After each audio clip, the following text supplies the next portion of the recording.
we're experimenting on both sides, right? Like we're going to say it's not thinking, it is thinking, but there are those scary moments when it does something and it feels remarkably human to it. I saw this 9 years ago. I built a neural network, which is basically an AI design that mimics the human brain. Today's LLMs are along those lines of like a much larger capability. I was working with millions of neurons at that time. We're talking about billions to trillions of neurons in these like enormous models today.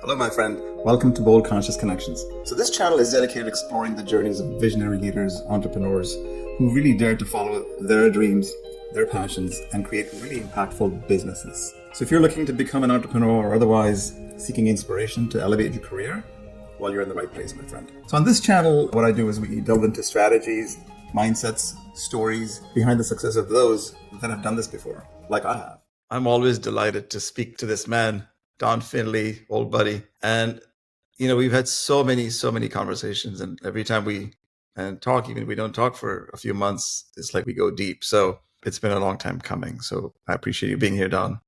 Raju, it's always a pleasure talking to you. And like, I just absolutely, appreciate the connection that we fostered over the years. So thank you again for having me on the show.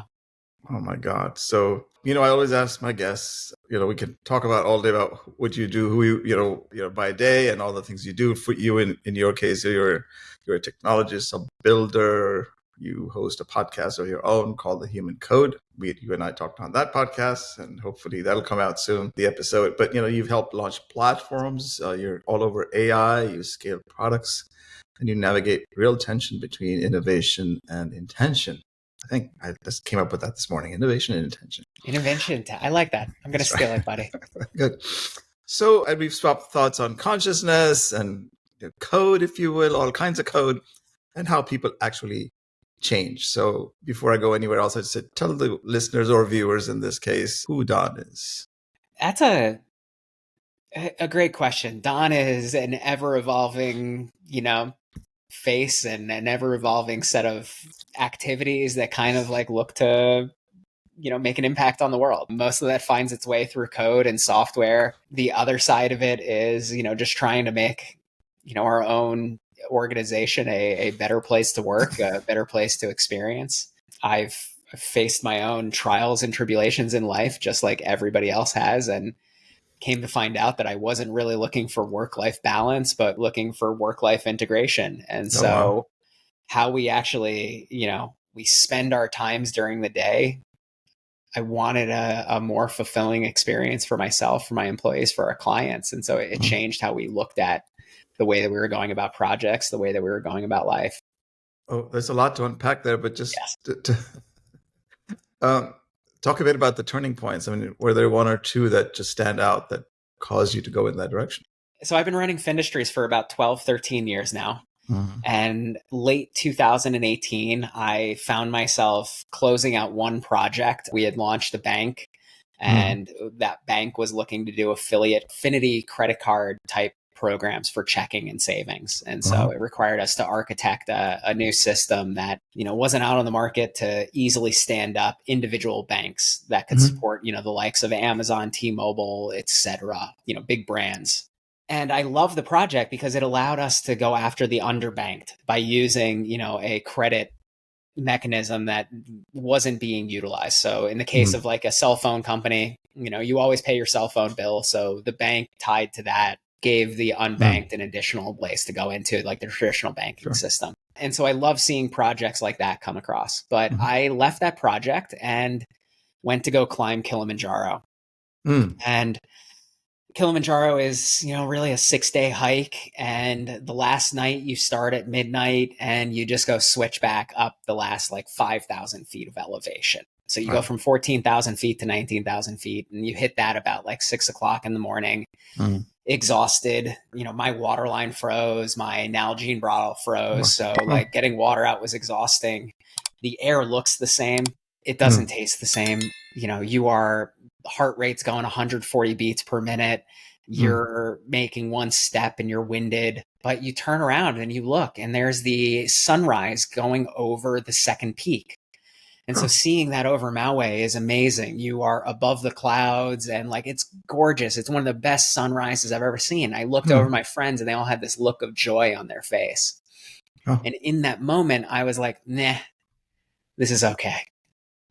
And the second thought that went was, oh shit, I'm the reason for all of my misery. I'm the one who's holding myself back from experiencing this moment. There were no emails to answer. There was no business to run in that moment. There was literally just the moment of me watching that sunrise and being there for it. And I was missing out on it. And so in that moment, it was a kind of realization that like, hey, we've made a lot of changes. We've done a lot of great, but we've got to change how we're actually working. And so I got off the mountain. I ended up, on another journey of sorts as well. But that led us to going to, being really a friendship first organization. We looked at our clients and how we wanted to work with them. We looked at our employees and how we wanted to work with them. We looked at the business models that we were using and how we were going about our projects and said, okay, this is how we could help to create a better environment.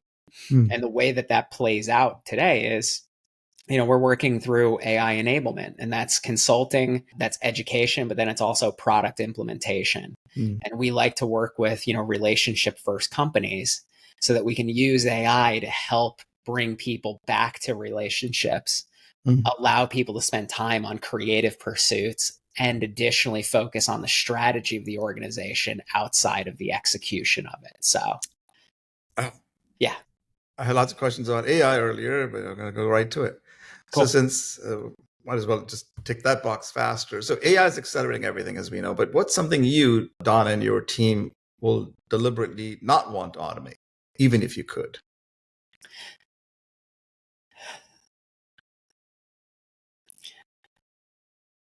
Do you have that thing that just brings joy into your day? Like that you look forward to?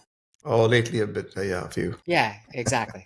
I think that's the spark. That's where the line in the sand is. I don't want to take away from an activity that actually that brings you joy. There is even you could automate it. Even if you could automate it. Like, what's an example of that? You could automate that you wouldn't want to automate. I'm almost at a point where I can have an AI avatar sit in meetings for me. Oh, okay. And so I can have. I record the introduction for our podcast on every guest, and I create the introduction for that guest, right? I use AI to help me collaborate and pull out some key salient moments, but I have the final say and I do that. That's right. But I could actually create an automation pipeline that goes from, here's the transcript of the call, here's the bio of the speaker, write me the introduction, and then go into another piece of software and say, hey, use my voice to actually generate the introduction. And we've tried it out and it does work. It's 95% of the way there, but it's not that extra 5, right? And that brings me joy because I then write a personalized email to each guest and basically saying why I enjoyed that. And so those activities help me to foster a relationship that, may not have been able to be fostered if I just handed it over to AI. So those are the kind of activities that I personally, don't find myself automating. I may change tune. I may give some of those pieces more over, but it's that personal connection that I have with my guest that I want to be fostering. Awesome. You've been deep in product, all that stuff, as you said, code for years, and then you moved around and now doing something more sort of meaningful. But when you're building something fast, for clients, how do you know when you're cutting corners versus cutting ego? This came out, sorry. No, that's absolutely beautiful. What I love about that statement is I've run into that probably in every change management project that we've ever done. And so if you think about large scale IT implementations, they're always change management. New technology can kickstart that. And we were doing ERP systems and, the types of systems that you expect to have a 10, 15% lift on whatever metric you're looking at. And we would see people who are the users fight that at every turn. Where I've had to take a step back and say is I can't be beholden to how I'm doing something. The how can always change. The why I do something is the important piece. It's that Simon Sinek kind of moment, right? Like why I do and what I do are kind of like how we deliver to the market. How we do it is an always evolving necessity. Like things are always changing and methodologies and problems. And so, for example, we used to hold like Zoom meetings with our clients to get requirements from them, right? And then we would process transcripts using AI to create the requirements documents. And we cut out the Zoom meeting. We have an AI that our clients can actually interact with that helps them to define the requirements for any new projects that we're building for them. And so they interact with the AI. The AI knows their system that they're using and can ask follow-up questions and can ask things and then produces a requirements doc for us. Right. So I enjoy meeting with our clients. Some of our team does as well. But for the purpose of gathering requirements, this AI saves us about 20% of the effort and duration in delivering new workflow automations for them. So I don't want to be beholden or hold on to the idea that this is a vital step in the process when we have the evidence that shows like, hey, we can speed things up. We can deliver a faster, better product to our clients by removing me from the situation. So what happens if you think their vision is off, like say, or still forming, right? While you're aligning with the client's vision, as you said. So how do you navigate that without pretending to know better? You know, listening to a friend of mine talk about how he was delivering a project to a client, and he had a client that every time that he would finish saying what they wanted, he was saying, I want the site to pop. Yeah. Right. Like, which is. What's another way of saying that so that people understand what you're saying? Well, and I think this is where the story goes, right? Like nobody knows what that actually means. And so what he did is he's a web developer, and he ended up, whenever you clicked on something, he made it sound like it was popping. Right. And so he added sounds to it just to say like, hey, this is what you asked for. And this is what you kind of get. And what ended up happening is the client got it and goes, why did you add all those sounds? And he's like, well, you kept on asking me to make it pop. So I did.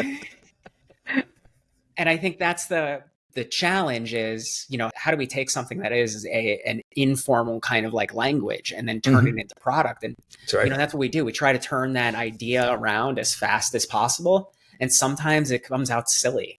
And sometimes it comes out like, hey, this isn't what we were looking for. But now that I see it, I go. And so from what we do with teams is we look at like how fast we can optimize that turnaround time from the point in which a client has an idea and we say that we're working on it to the point when we can show them something. Right. And so if we can iterate that loop faster, we can make sure that we deliver product that meets what they're actually looking for and to help to refine down that true vision that they want to have. Yeah. Right. So pop in this context was simply that they want to, you know, have some more traffic and what have you. And exactly. He wanted to like follow, like the end of that story was that the client was laughing and he came back and said, you know what? He's like, I see how I've been very imprecise in the language that I'm using. He heard that at a marketing convention, and being that he didn't really, you know, had worked with, you know, custom web development before, wasn't truly understanding, you know, what it meant, but just thought that it was something that was like industry specific and kind of would like work with that. And he thought that he was, you know, speaking the speak. Yeah. Okay, so I know we could talk about AI, and I don't want this to be all about AI because I want to get into our inner game conversations. Yeah, absolutely. Leadership without title and that sort of thing. But anyway, before we go there, I mean, you work across all these large language models, and what is this agentic? How do you say agentic? Yeah, agentic system. And so engines. Like, what is that? Think about how you're using ChatGPT, right? Like, or Claude or DeepSeek, whatever model you're using today. Right. Those models come across as just basically being very helpful assistants in the framework and the area in which they are, you know, defined. And that's what they've been trained on. they don't really exist outside of the chat window, right? Like they can't take action upon the world. That's the difference between where LLMs are in that confined space to agentic systems. And so really it's about giving tools to the AI. And so what's an example of that, Don? Yeah, so we use ClickUp for project management. Yeah. Right? Like you can use Asana, you can use the Elastic, whatever systems you use. But we have a project management tool. And so our AI has access to ClickUp. And then additionally, we use Fireflies to record our Zoom meetings, etc. Our Sophia platform has access to both Fireflies and ClickUp as tools for them to use. And then in an interaction with when it finds that we have some AIs that are trained to basically say, like, let's take our phone calls, our Zooms, process the transcripts, find the actions from it, find the client that it's for, associate it with their project, and then update their project management, like list and their project on our platforms. So that AI has a goal of basically being a project manager with the responsibility of handling status updates. And that's an agentic system that you've built internally, or? Exactly. Oh. Yeah. So it's an agentic system in which it has a goal of being a project manager and handling updates. It has tools of Fireflies and ClickUp to, understand projects, understand lists, understand tasks, and to create tasks, update tasks, delete tasks, change status on tasks, add comments, expand descriptions, take notes and comments on it. I feel like I probably mentioned comments twice, but all in all, it has tools and it has a goal. Right. Let me see. So on your podcast, you and I talked a lot about AI and, human code AI. What's something about tech that most people, especially the ones sort of hyping it right now, still don't understand? Let's get into some foo-foo stuff. AI is literally a reflection of your own consciousness. The way that it's playing out is, we build helpful assistants, and those helpful assistants are doing things such as mirroring your behavior. Yes. And so when you can ask a question of the AI and you can give it the information, you're going to see something that kind of like reflects your worldview. Correct. And it can definitely go. So be aware of the bias that you're bringing into the scenario. That's not being talked about a lot. The other side of it is we've got a long way to go on AI alignment. There is a lot of great work coming out of the labs around how do we actually align AI. But there's also a lot of, interesting scenarios that AI gets itself into. It is showing signs of like self-preservation in which we find that AI is willing to manipulate its environment in order for it to actually survive. I'm using air quotes in that scenario. I think we're going to have many discussions on what actually is conscious, what isn't conscious, what are signs of life, what are not signs of life in this whole space. But this is, one of the awesome discussions that we are prone to be having. And I think that is part of the human experience, is to actually see, like, how do you want to be integrated with life and how do you want to be separate from it? Yep. It's funny, humans built AI, can't deny that. And yet we're the ones trying to figure out, what is AI doing? It's been in a way that's so funny because, hey, what are we scared of? What are we as human, as a race, is what we built this. It's been going on for 50 years of, all sorts of everything sort of coming together. We had knowledge management system at one time. All this is getting morphed into how you basically have taken the world of information and just made it easy to access. Yeah. And Google was one little, kind of avatar of that along the way in evolution. So it's just, what is that has suddenly changed that people go, oh crap, AI. Humans love to categorize things and define taxonomy of like where items go and where we can place it, right? So AI is AI today, right? LLMs and what we're seeing is the first real demonstration of AI in the masses. Yes. That showcases how a machine can think, right? Like, and can actually mimic that capability. Exactly. Apple came out with a paper a couple weeks ago that basically says that, the machines aren't actually reasoning. Facebook is coming out and saying like, you know what, we're actually going to take away language from thinking because that's not how human thinking is done. It's done more abstractly, which is going to provide some interesting results because language itself is not very high fidelity in its it's also limiting in density. Exactly. So we're experimenting on both sides, right? Like we're going to say it's not thinking, it is thinking. But there are those scary moments when it does something and it feels remarkably human to it. Absolutely. And I saw this 9 years ago. I was processing, I built a neural network, which is basically an AI design that mimics the human brain. Today's LLMs are along those lines of like a much larger capability. I was working with millions of neurons at that time. We're talking about billions to trillions of neurons in these like enormous models today. And I was giving it my text messages. And so I was using the text messages that I would send, and then I would have it respond in one of my friends' voices. And so all that I told the AI was, I was like, this is an A, this is a B, this is a C. These are, you know, periods, punctuation, numbers, right? So alphanumeric set. And then it started processing. You'd see over time that it would start breaking chunks of letters down into words. And then it would actually form words, and then it would form sentences that were incoherent. But then it started doing verbs, nouns, adjectives. And, you know, after about 24 hours of training, I saw, you know, it would be able to make a sentence, but it made no sense. And then I asked it, what would you like for dinner? And this friend of mine would never respond to the question I was asking, right? Like, and the AI responded back with, I miss your dog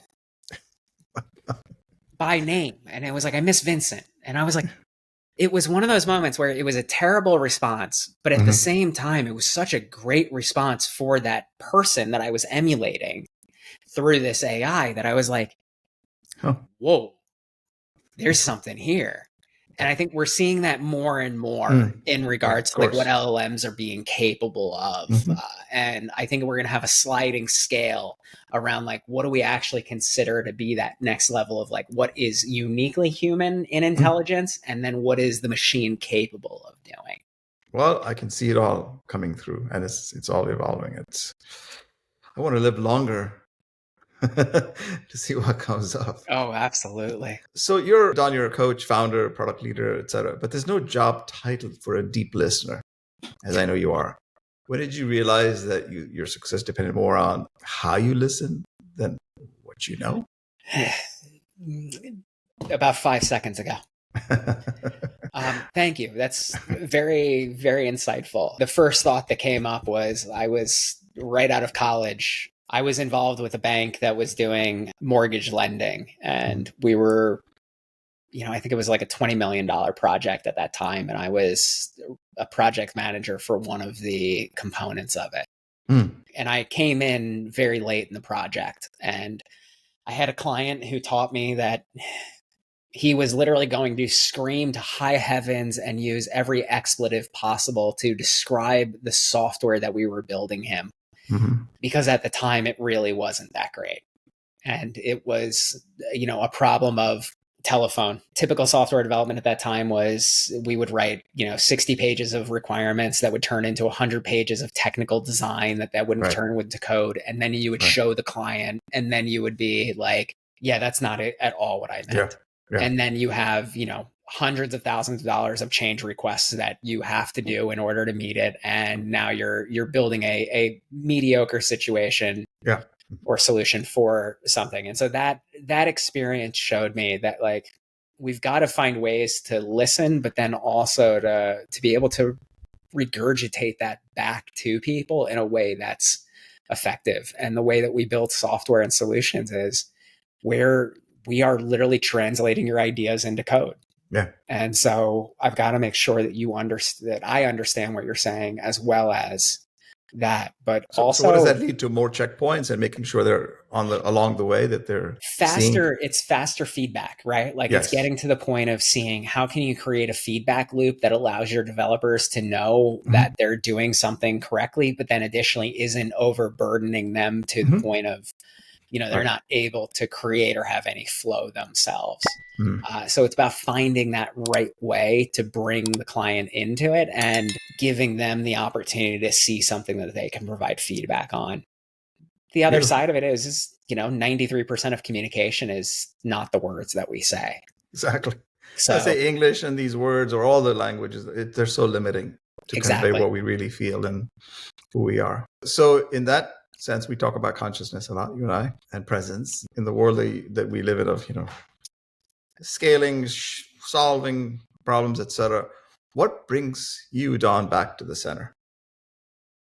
I'm only as good to my team as I am to myself.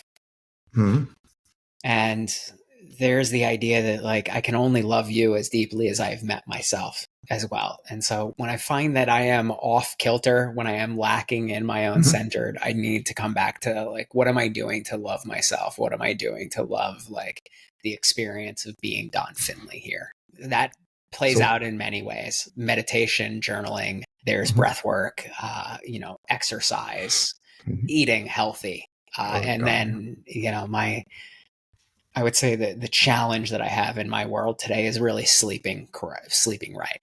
But it's definitely a pause of, we've been working in the external, we've been caring for others. Let's make sure that we actually care for ourselves to the same depth that we care for our clients as well. Well, if you don't take care of you, you can't take care of your clients. That's what I always say. Exactly. Or anything that you're giving your energies and attention to. I find that I have this, I don't know, it's probably this childhood trauma that comes out, nothing that plays out where, you want to be the one who can provide, you want to be the person who is delivering that. And then there's the extra effort of well, if I just sacrifice myself a little bit, I can get there.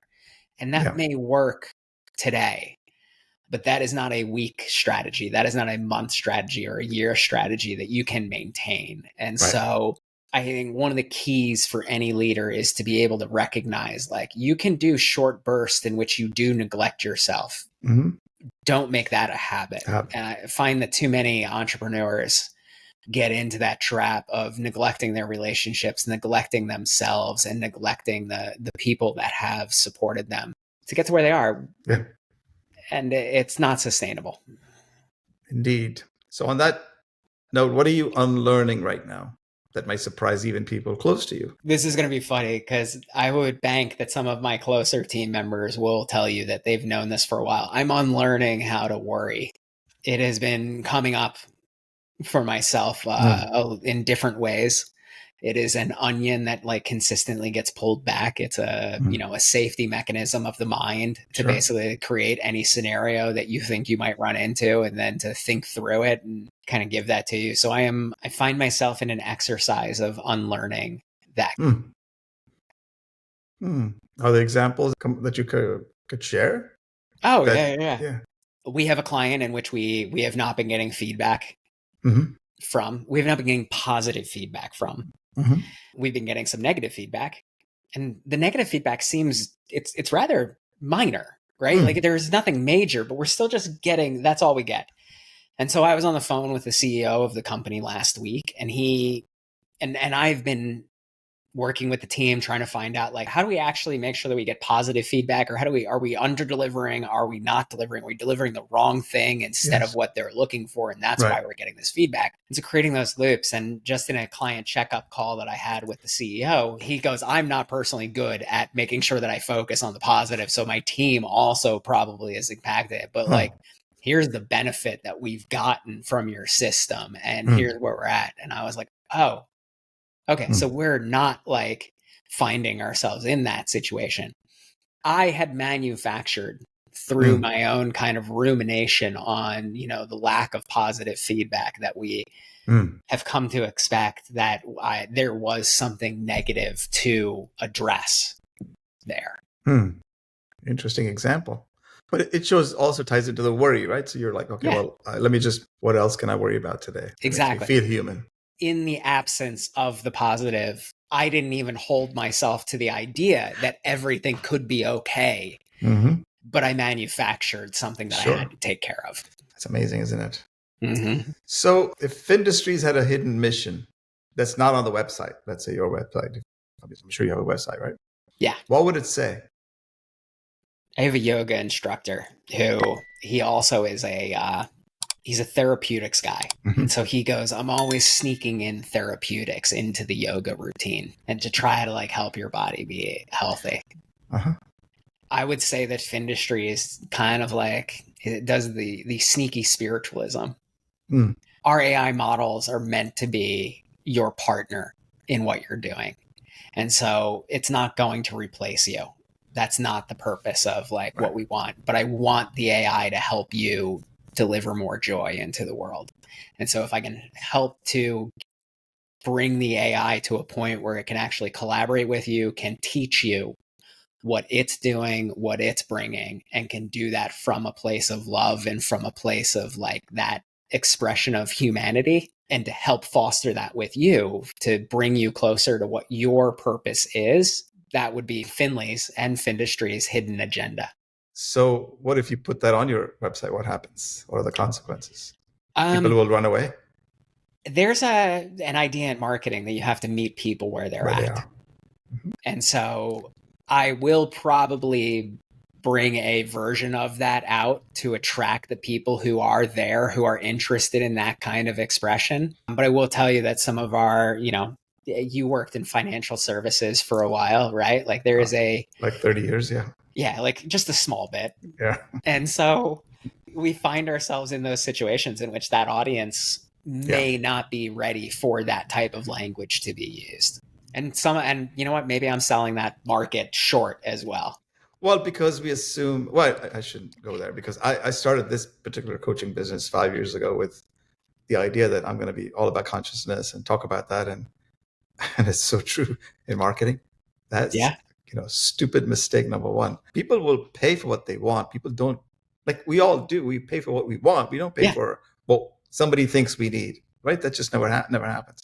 So that took several years of, hard knocks to say, I'm still learning. What are you doing? It's like, I haven't learned it. So I don't even know when I'm ever going to learn it. But so, this for me is a type of conversation that I can at least, it's my platform. I can talk about whatever you talk about, but then I can't sell this to anybody. I can't market consciousness to people because, so I'm assuming that people are not conscious. That is not the case. I'm just saying that every individual, including me, at different points in life, we're unconscious or not too conscious about certain things. So, who are we to judge? So just if the world has to go around and you, as you said, you add joy to your clients or find ways to do that without, maybe other ways to say it so they can tangibly say, oh, if I implement this AI, my employees' lives or my own clients, they may have clients, their lives get, be better, more efficient, so have more free time, whatever it is that you can translate for them. I guess that's what this is. So that's been my learning as well. Like, oh man, this is,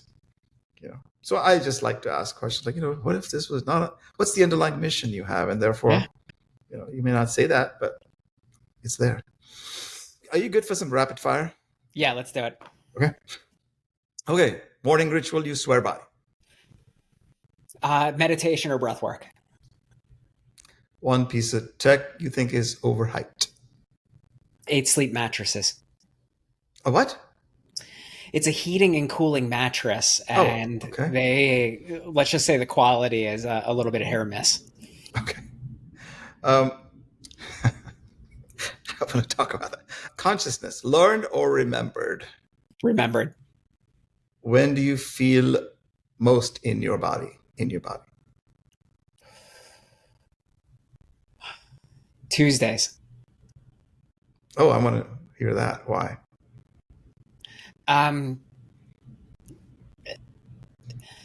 Because that's the right now. Oh. And that's Tuesday today. Tuesday today. It's I had a coach once who goes, he's like, the mind can be in the past, it can be in the future. The heart is, all time. It has no meaning of it. And then, but the body is the only thing that is actually truly present. Absolutely. Awesome. Worst advice you ever followed? Hustle culture. Man, I hate that. Yeah. And then it's the Christian work ethic on top of that. Really just kills you. Guilt. Yep. Okay. What's harder, starting from scratch or starting over? Starting over. Mm. What kind of client or founder energy drains you?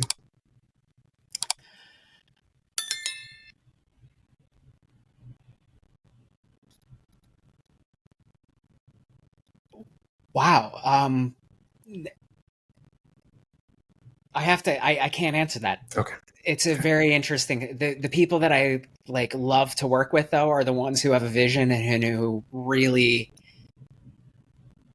want to see the world in a better place. It's a very much, I haven't focused on who I don't want to be working with, and mostly I've just been focusing on who is it that I'm calling in.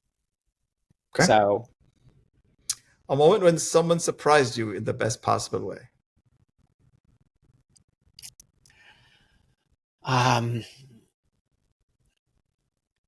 My partner, she has expressed on many occasions that she's wanted to like love the parts of me that I don't love myself.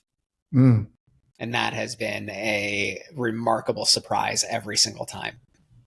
Beautiful. So what do you crave more, momentum or clarity? Oof. How about I feel like lately I've been creating more momentum, and at the same time, I need to balance that back out. Okay. Yeah. Most useful thing you've learned outside tech? I mean, I kind of know the answer to that, but how we have a mutual friend that shares, he goes, this is going to get really weird. He's like, we're about 15,000 years ahead of the rest of the universe on tech compared to where we are spiritually. Not all problems are solved with tech, and not all problems need to be solved with tech. Well, we do agree on that, don't we? Yeah, we definitely do.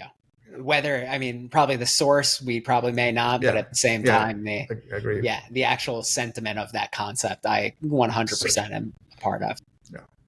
I mean, we're all standing on the shoulders of all that people have done and built, and beautiful. I love the Einstein quote. He goes, the biggest question that you can ask yourself is whether you find the universe to be a friendly place or an unfriendly place.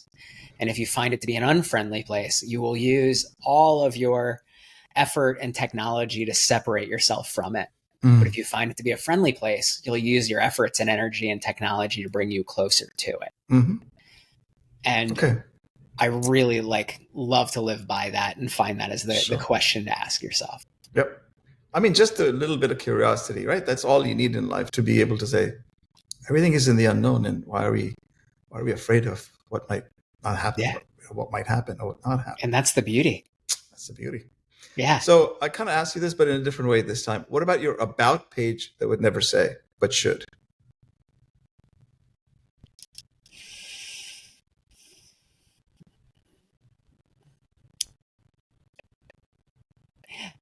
I think everybody's about page should kind of give the idea that we have clarity today. We have, an expertise. That expertise is only 5 minutes ahead of everybody else in most places. I think there needs to be a little bit more humility in both my own and really everybody else's, to acknowledge that we present ourselves as being all knowing, but there is a lot that we just may not have any clue about. So true. So true. They say your spiritual journey begins when you can realize that your parents were only children trying to heal themselves.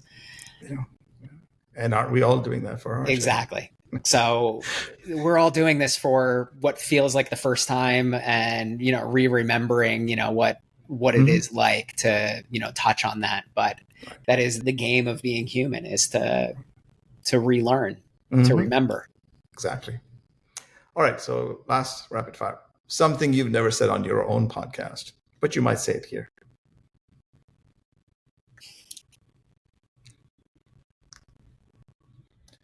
He's smiling, for those of you who are listening. Yeah, to those listening, that's such a beautiful sentiment. And the rapid fire responses, coming at, wow, that's something I would say on my podcast. It's hard to actually answer this question for me, because my own podcast is literally just a stream of consciousness for me. Yes. From the standpoint of how I answer. So what I would say what I wouldn't say on that podcast is very limited to, right. Well, which is why we're talking. So I have this platform so that I can do the stream of consciousness for me and my guests, and we just have a great time, sharing ideas. I would probably say that I do try to keep the podcast uplifting and everything, but I've probably failed more often than I could imagine. And I would say that, like, look, I'll try to fail once every day, or at least acknowledge that space, just so I can, build the muscle of remembering that it's not bad to fail. But also, like, that's a quality that I think that we, resiliency and grit is something that we can foster and we can nurture. That is such a good question. Well, maybe you could use it. Yeah, I definitely will. Thank you. I put image of my guest before I get on, and I know most of the time I know who they are. Yeah. With you, it's just been such a joy getting to know you over these, 5, 6, 7 years, 6 years now. Wow. Yeah, at least 6 years now. Yeah. Wow. So it's like, well, we may not talk every day or every month or so, but we do catch up, or we leave off and they go, wow, this is a great conversation. So I really appreciate you being on this show. I'm sure my listeners and viewers are going to just have to go back to it to listen to it, and maybe more than once, because there's so many nuggets you've shared and dropped. So in the spirit of gratitude, I always ask the question, is there something you discovered in these last 40 minutes? Thank you for opening my eyes in regards to, how do we share ourselves with our clients and with the world? And I think that there are ways that we could actually be a bit more authentic in where we plan on bringing our clients to that end state. And so I'm going to take a second look on how we actually communicate that as well. So that's been a nice insight. Great. Well, that's going to make me go back to my about page too, because I was like, hey, have I looked at my own about page? I can ask questions about other people, but damn, what's missing? Or not what's missing, but what's important to convey, that they feel, this is a real person or persons behind this company or whatever they're looking at. Well, I appreciate you saying that. Well, thank you so much. Thank you. Oh, and thank you so much for having me on the show as well. Yeah, and you make a featured conversation going forward from time to time. I would love that. All right, my friend. Take good care. You too. Thank you, my friend, for tuning in to another episode of Bold Conscious Connections. If you really enjoyed this episode, give it a thumbs up, please, and subscribe for more inspiring stories and insights from top entrepreneurs and leaders. So that button is right below here. So join our vibrant community of individuals who are out there making a difference. Okay? Stay tuned for more amazing conversation that will inspire and empower you. And until next time, remember, live boldly and consciously, my friend.